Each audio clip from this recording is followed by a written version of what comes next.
Ho, ho, ho, ho. It's once again that time of year to spread some spooky, scary, macabre cheer. Serial killer, cryptids, and more, giving nightmares, creeps, spine tingles, and gore. So as you settle in and prepare for Santa's B&E, pray you're not on a maniac spree. Ho, ho, ho, ho, ho, ho.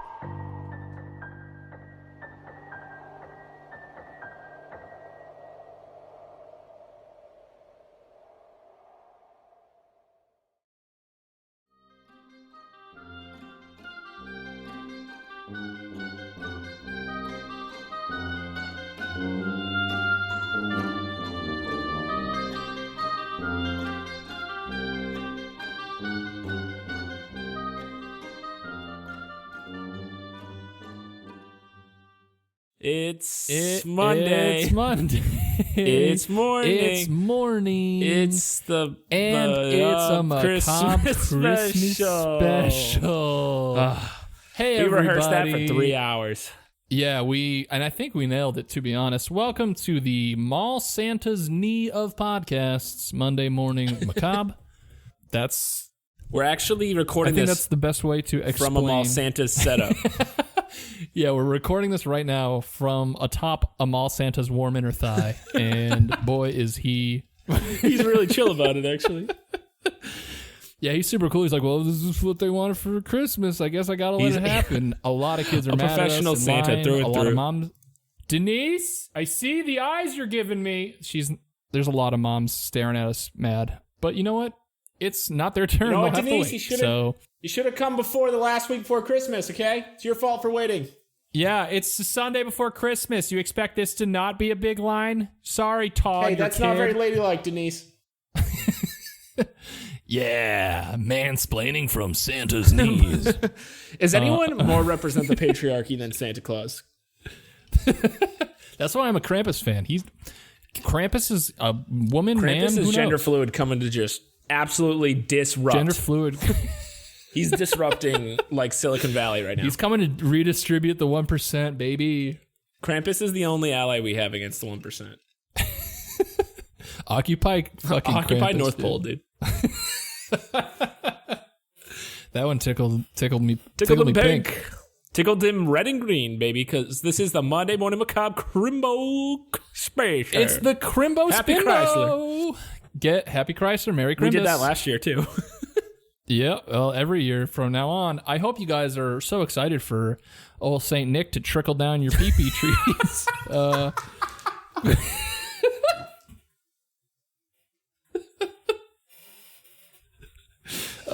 Thanks for joining boy. the Macabre Boys under the mistletoe, because we're about to give you 2 fantastic Christmas specials like last year. Yeah, we're both bringing a story. If you haven't listened to the podcast, you've shut it off, so I'm not even going to explain it, because at this point you do not give a shit. I'm drinking a Maine Mule, which is a rum and ginger. It felt kind of festive. I'm excited about it. I'm ready to get into some spooky stories, but before we do that, if you are a Patreon member, Patreon. you're going to notice that you're not getting a tent this week, but fear not, my sweet cherub children. We have a little Christmas gift for our Patreon members for supporting the pod. We are going to support you right back. We have a new Christmas t-shirt design that will be hitting the stores today as of this listen, which is Monday, the 21st. And it's pretty sweet, we think. And if you are a Patreon member, you will be receiving a free t-shirt with the Christmas design. So, Patreon members out there, if you would be so kind as to message us either on Patreon or our socials and give us your addresses and your shirt sizes, we'll ship those bad boys ASAP. And you'll get them in like 3 weeks after the holiday season is over. Yeah, we're not smart enough to plan ahead for Christmas tent. So that's Sling and Dinger's fault. That's not our fault. Just, you know how big companies work. You got to go through a lot of red tape. Yeah, it's a lot of... Got to approve it. And, the taxes on them we had to figure out. We had to get accounting and purchasing to sign off on it. And God knows Marie in accounting has already gone on break for Christmas. Yes, So we had to wait for that email to go through. My Christmas card got lost in the mail this year. I'm pissed about it. And the holiday Christmas, oh my gosh. If we could invite all of our listeners to the Sling and Dingers holiday Christmas party. Oh my God, it was wild. It was nuts. It was nuts.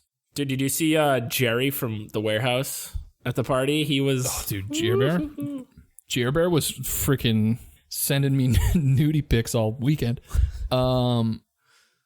So make sure to send us that information, and that's enough intro stuff, fluff, Christmas. Gruff. It's Christmas. Let's get to the stories. Scones, do you want to go first or second? I'll go first. So if you remember last year, we talked about, I brought the story of the Warminster Thing. Yes, the Warminster Thing too?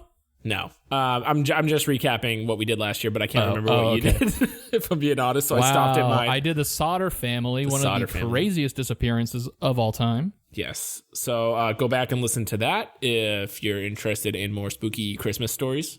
And by that, I mean really spooky stories that happened on Christmas. Yes. They're not like Christmas themed, really, other than the fact that they happened on Christmas. So today I'm bringing a similar story of something weird, unresolved, unexplained that happened on Christmas in 1885. And I'm going to be talking about the spontaneous combustion of Matilda Rooney. All right. This is the best episode so far. Do not dispute me. This is number one on the 2020 list of best episodes. Essentially, did this woman who died in 1885 actually just suddenly burst into flames? She just exploded on fire? Well, we'll get into why that. Why is she not our new god? Why isn't she our Christmas figure why hasn't instead Nick of Santa Cage Claus? Played her in any form or fashion? You'd be like, oh, and then explode into flames. I know the exact noise and face that you put it right in my mind. I love it. Okay, I want to get into this. Shut up, me. Alrighty. There's a lot online. I'm going to be reading from a user post on Unresolved Mysteries, the Reddit page that we love, you love, everybody loves. This is from a user called Armchair Detective, which is a sick fucking name. Dude, he got that. Like, other people have tried to get it. He probably has a podcast, which... Yeah, he probably does. Called Armchair Detective. That's a sweet name. Called U/Armchair Detective. Alrighty, this is called A Christmas Mystery. How did Matilda Rooney really die in 1885? I love it. Matilda Rooney died along with her husband in suspicious circumstances at their farmhouse on December 25th, 1885. To this day, the exact method by which they died is disputed. I mean, it's disputed, but I've already decided.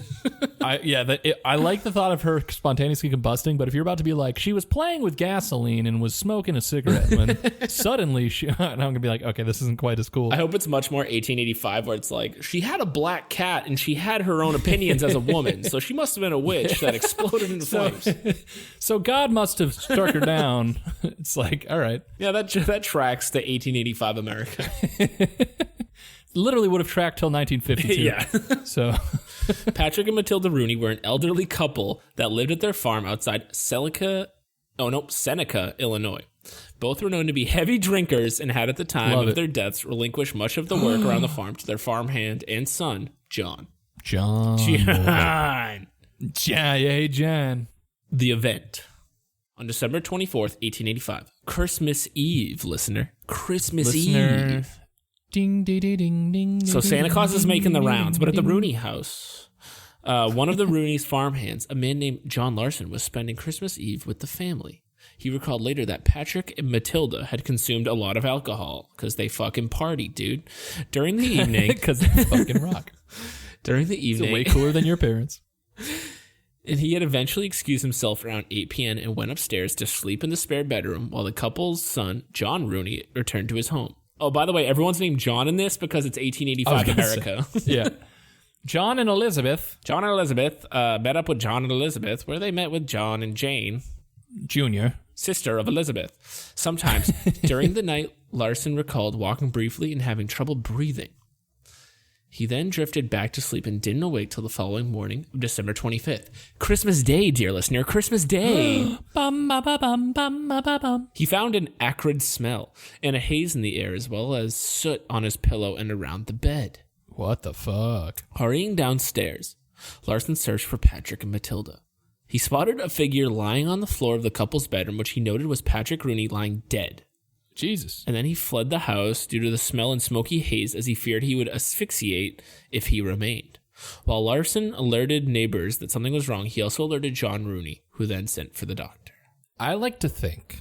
I'm already going to give you my theory. Oh, wheels are turning? Gears are turning in the D'Arcy household? Yeah, I think Santa was running late, and he's like, I got to kick this shit into overdrive, and went so fast through the house that he left a trail of fire, and that was the end of that.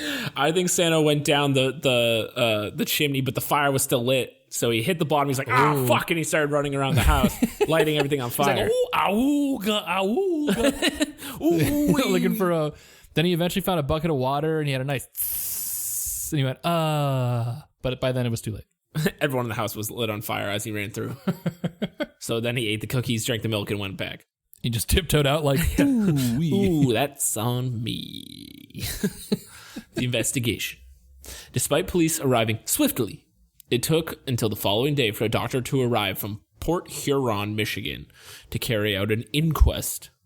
Dr. Floyd Clendenin later printed his account of the events of Christmas 1885 in the Therapeutic Gazette in 1889. I don't know why he's printing his accounts. Imagine a doctor just being like checking out he's some like, injury. This lady's got a funky wart on her butt. Your doctor just checking out like your weird like health reason and then just like printing it in a magazine that's circulating all over the country. Releasing it to the public. Hey, isn't that like super illegal? It's like, hey, this just in. It was hemorrhoids. Upon entering the house, he observed an acrid smell. This person loves the word acrid. I was going to say, that's a lot of acrid. So yeah, he came in, there was an acrid smell, and he saw that the body of Patrick Rooney was lying in the bedroom. He was lying next to the couple's bed and appeared to have asphyxiated. The source of the fire that had caused the smoke that killed him was found in the kitchen next to the bedroom. A large table sat in the middle of the kitchen with a candle on it that had burned down one side. Next to the table was a large hole burned through the wooden floor in a 2.5 foot by 3 foot circle. Through the hole, the underside of the house could be observed through the pile of ash and bones. In all, the doctor retrieved a human skull, a cervical bone, some vertebrae, 6 inches of a right femur, and a badly burned ilium. Most shocking was the discovery of 2 badly burned but recognizable feet in Matilda Rooney's shoes. That's so her feet are still there. It's just feet and shoes and then nothing. Yeah, literally, it's like picture just like shoes and then the outline of a person in ash. Right. Which is super fucking not natural for a regular fire. You don't say. Well, I just mean like a regular fire like wouldn't burn the entire person except the shoes and the feet. Matilda Rooney had weighed around 160 pounds at the time of her death, and the fire had reduced her to just 12. Rude of you to say. Hey. Well, sorry. It's not me. It's the doctor publishing this in every fucking media That's a good point. Can find. He's like, she was 160 pounds, a 5 out of 10, and... and her personality was not great. But at the time of her death, the fire reduced her to just 12 pounds of ash. The burning of her body had caused the acrid smell. Oh, word of the day, number 3. We're getting dangerously close to canoe territory. And greasy soot residue that clung to the walls of the house. So pretty weird scene. Yeah, I'd say so. Let's get into the theories as laid out by armchair detectives. The first theory, and of course, my by far favorite, not even close. The other ones stink. Why would I even read them? The first one is spontaneous human combustion, Spinal Tap style. It. They were drinking a lot. That makes me think there's some kind of fuel there. The official do you know how much you have to drink for your blood to be? Do you know how fucking flammable? Boring 1886 is or whatever the fuck this took place? Like, you have... Okay, the highlight of your week is church. That's how exciting your life is. All I would be doing is drinking. Your life is literally who died from tuberculosis and let's get hammered. That's the way to do it, baby. The official investigation by the police and Dr. Clendenin, who has a horrible name, found that Matilda Rooney likely died as a result of spontaneous combustion of the human body. That's such an insane, diagnosis. Hey, this person had we have an idea. We have an entire police force and a doctor, so I'm buying it. Dude, that's like if I was on like someone gave me a computer and they're like, hey, what's wrong with my computer? I would be like, fucking, it's spontaneous fucking I don't know, man. error destruction. I don't know. Like, he could have just said, I'm not sure, but he had to be like, it's combustion.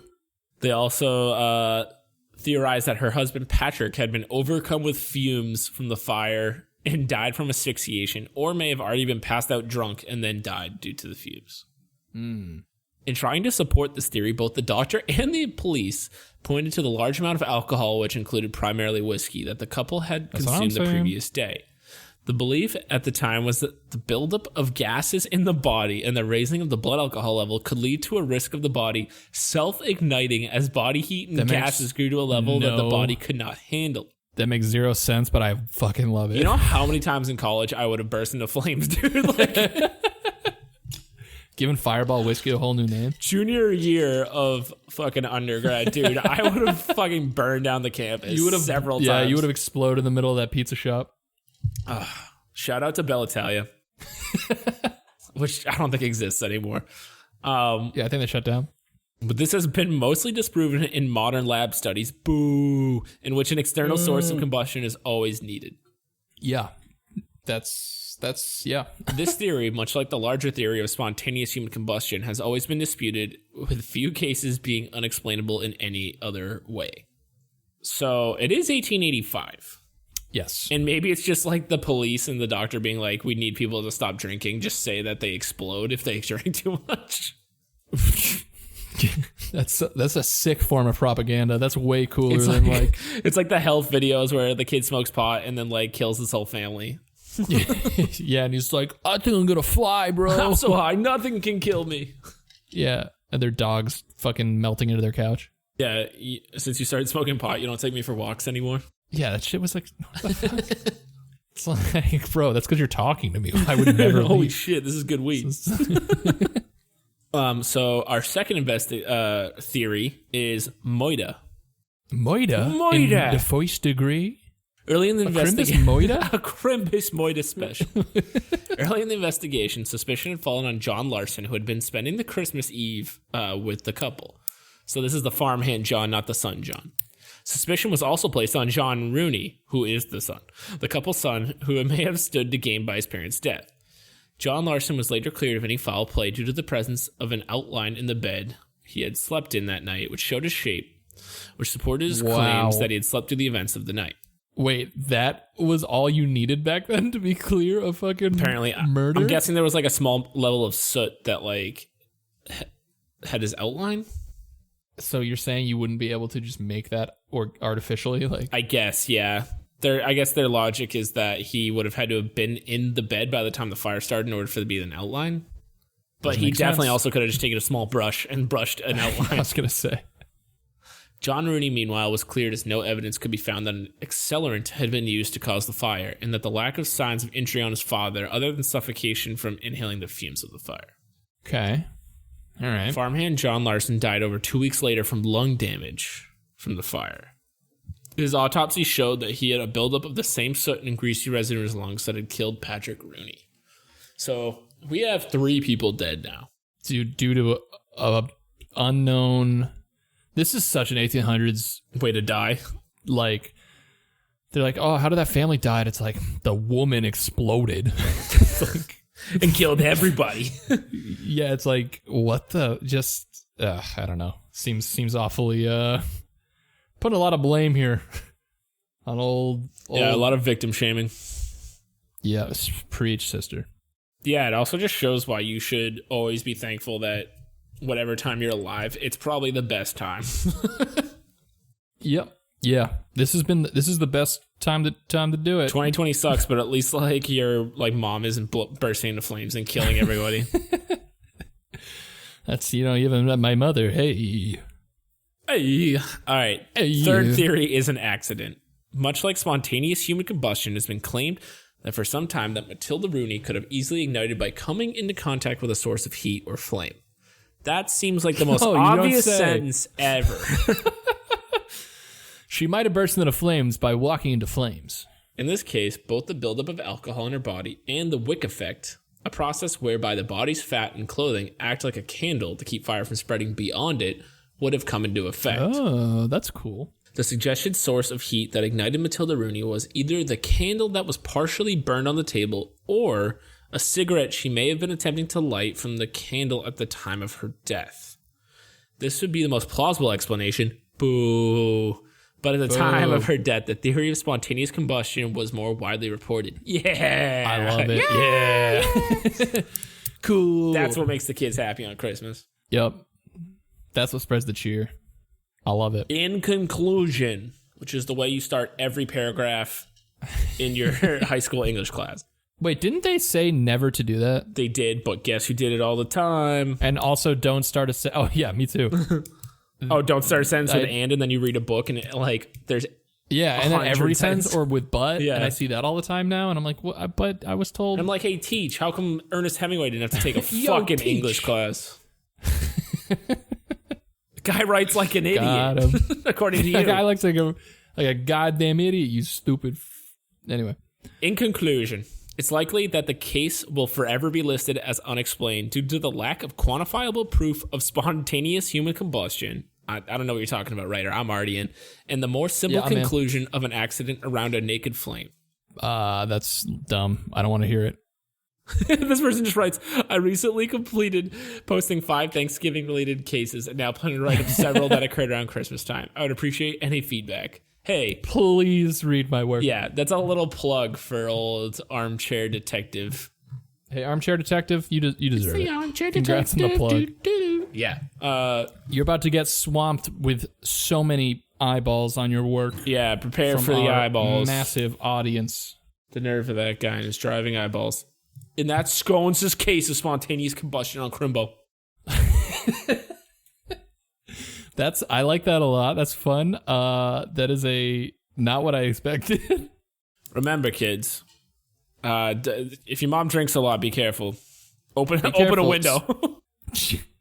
Scones texted me because we wanted to make sure we weren't doing the same thing, and he goes, "I'm doing the fire lady," and I did not realize how literal you meant that text to be. Lady who go fire. Lady went fire in old time. Wow. That's it sucks to know that it's almost definitely not spontaneous combustion, but I love that that's the old time way of figuring it out. I like that. Well, it's horrible at the same time, but it's so 1800s that they blamed it on her. They were like, it's because she had a drinking problem. Is the reason that she burst into flames. Now everyone gets to church right now. Go say the Our Father 14 times.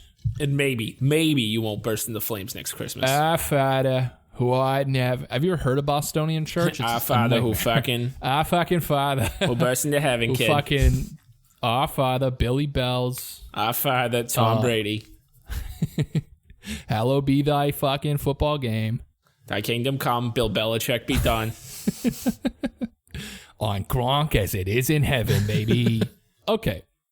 Here is my story, Scones. Now, mine is pretty dark. Wicked dark, dude? Wicked fucking dark, kid. Let's turn it down. Christmas is too cheerful these days. Christmas went from happy and combusting to sad and depressing. Yay! This took place on Christmas Eve as well, my dear boy. Christmas Eve. However, instead of the 1800s, we're going to 2008. 2008? Oh my gosh. 12 years ago. Obama, yes we can. Change. What else happened in 2008? The Boston Celtics won the goddamn NBA championship, dude. What else happened in 2008? Like the U.S. economy absolutely tanked. Oh yeah, the bubble. Everyone shorted their mortgage. It was sick. But Steve Carell made a bunch of money off it because he shorted it. Hey, bigly. All right. December 24th, 2008. Mine also involves fire, by the way, but in a worse, not as fun way. Not as fun as 3 people not as dying. fun as not as fun as spontaneous combustion. It is not fun that all these people died. It's fun that a fireball took someone everything but their shoes. Too soon, 1885, dude. All right. December 24th, 2008, the Ortega family invited all 5 of their adult children and their families to their home in Covina, California, a quiet, low-crime community about 22 miles east of Los Angeles. The Ortegas, Joseph and Alice, loved Christmas, and it was their favorite time of the year to spend with their two oldest sons, James and Charles, and their daughters, Letitia, Alicia, and Sylvia.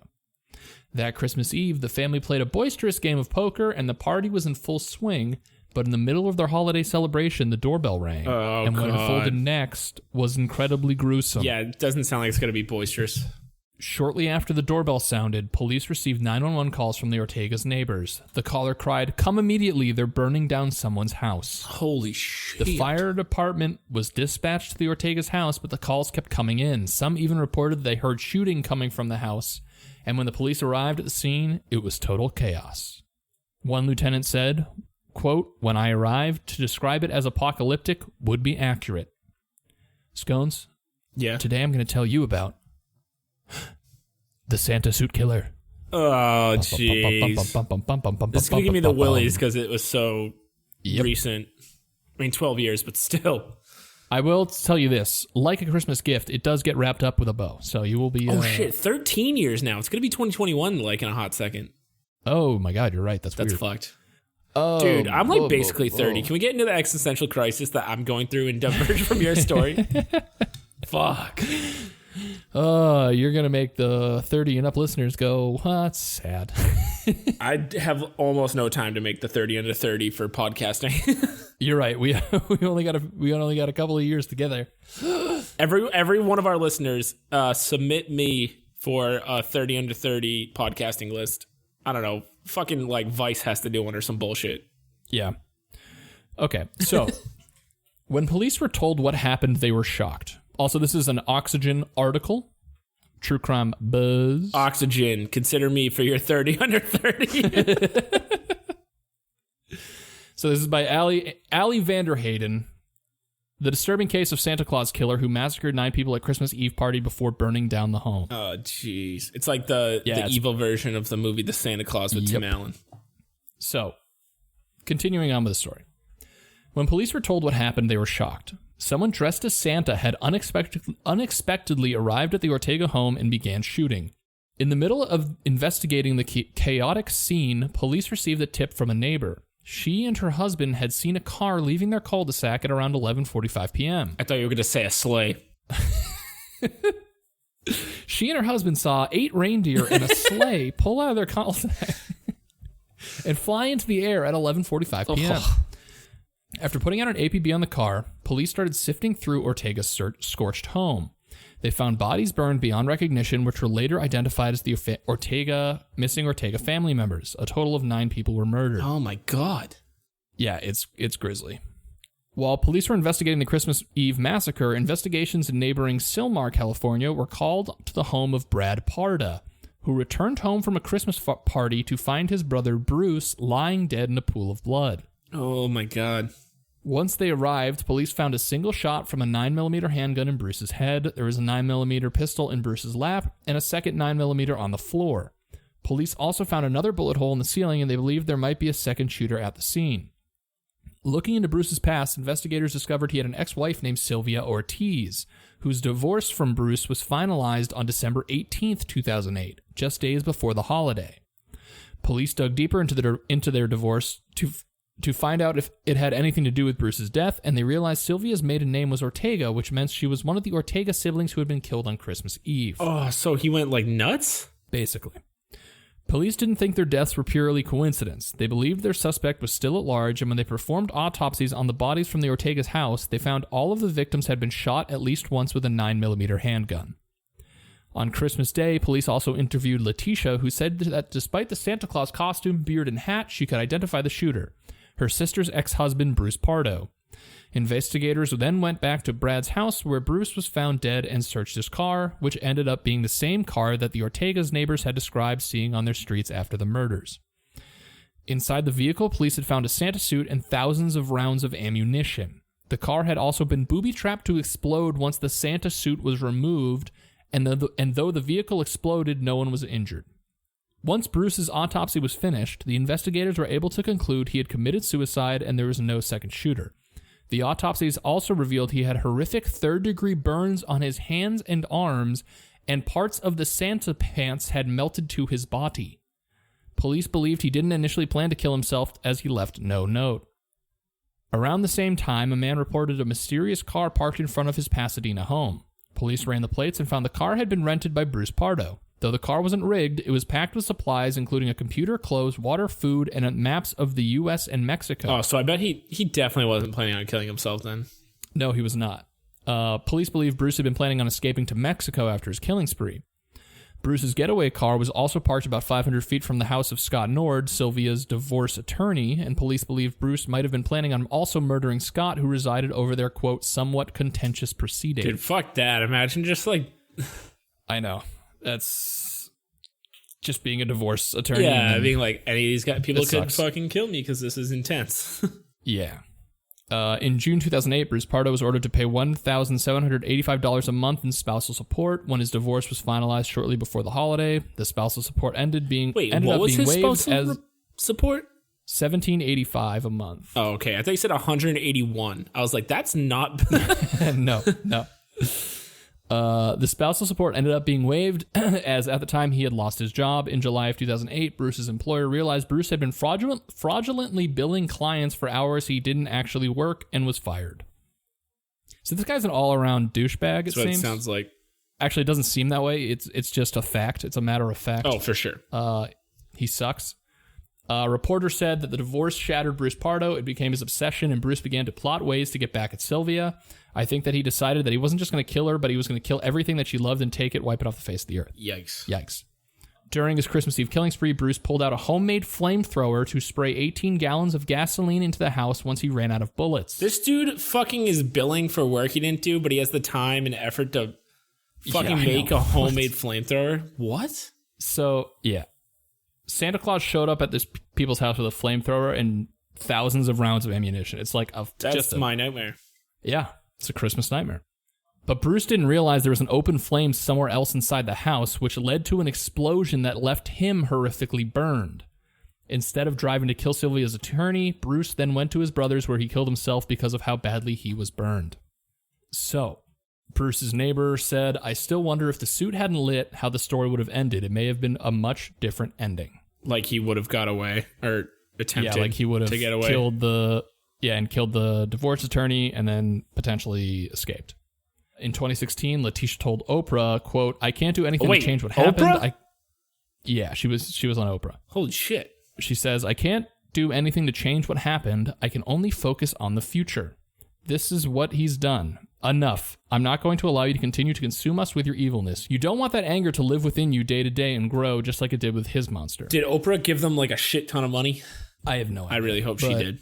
I mean, it sounds like she's got her, that's a hell of an outlook after a horrific incident. So good on Letitia. But yeah. that is just everybody's nightmare, I think. Yeah, in classic... when it comes to Christmas-related in classic nightmares. Monday Morning Macabre fashion, we hit you with a goofy, lighthearted, macabre story, goofy, silly and then romp, hit you with the realest shit that could happen. Yep. That's so horrible. Yeah, that's... just fucking deal with it. Just get divorced and don't... I don't know, it's so... People need to... not be just the worst. People need to not be criminally insane. Yeah, that's I don't know. I think we're all on the same page here. I like to thank all our listeners. I hope there's not Hate one people person out like there who's that. like, well, he had kind of a point. He was having a rough year. I don't think anyone is thinking that. So that is the case of the Santa Claus killer. That is the Monday Morning Macabre Christmas special, That's the Christmas special. which is coincidentally fire themed, unplanned. Yeah, it's a fire Christmas special, brother. We should do a PCA. If you have a real Christmas tree in your house, yes. Be careful, take proper precautions, because that is a fire hazard. If you have a washer and dryer, make sure to clean out that lint trap, baby. Yes. It's the number one cause of fires in homes. Weird coincidence. Yesterday, I was out to lunch, and I was on the water at a nice I used to get nice outdoor heated restaurant. Okay. Real brag. Yeah, well, and well, we do make like $100,000 per episode on this podcast. That's true. Yeah. But across the river, one of the houses on the water was completely engulfed in flames. What are you, like the king of fucking Boston, where you're just sitting across a river as something's lighting up in flames, eating Literally, lunch? it was like, I've never seen a house completely on fire before, and it's very sad to watch. As I ate my but the fish and chips was bomb. Yeah, I was gonna say. That's it's a no good, very bad day. Yeah, right there. so I'm kind of scared the fact that the 24 hours has been very fire themed. Yeah, I hope we're not bringing an omen in some way to Christmas 2020, but I hope everyone out there has a safe and Merry Christmas 2020. You know where to find us on our socials. Fucking DM us, you won't. Merry Christmas. DM us, I dare you. We've gotten a few DMs. I know we've done a bunch of non-listener stories the last few episodes, so we'll probably have to catch up on all the DMs we've been receiving. And I hope any of our fans that are Jewish had a great Hanukkah. I'm pretty sure it's over now. Oh, that's such a good point. Hey, shalom, baby. And my dudes. D'Arcy grew up in a very Jewish community. I did. I was the only Catholic kid in a Jewish, very Jewish town. It was actually really pleasant. They were very wonderful to me. So we hope everyone had a great Hanukkah. Kwanzaa, if you celebrate it. What other holidays are on here? Lunar New Year, is that coming up? Festivus For the rest of us. Hope you get out all the grievances. All that. Also, and remember, if you're a Patreon member, hit us with that info, and we will ship you a shirt for free. What is Lunar New Year this year? Oh boy, I don't know. I do not know. But I hope you all have the merriest of Crimbos. The crimbiest of crimblers. And a gift upon thee is a kiss for me. And we will, yeah. But yeah, send us your deets if you want free shit. I guess it's not free, your Patreon, but yeah. Sorry, my wife and daughter just showed up in the window and they're looking fire. Oh, that's the theme of the episode. That and the word reference. That and the word acrid. Wait, Jenny, do you want to say Merry Christmas to all the listeners? We're wrapping everything up. Good say acrid. Merry Christmas, listeners. I liked it. Perfect. And have a Merry Christmas and a good Monday. Have a good Monday. Bye. Bye.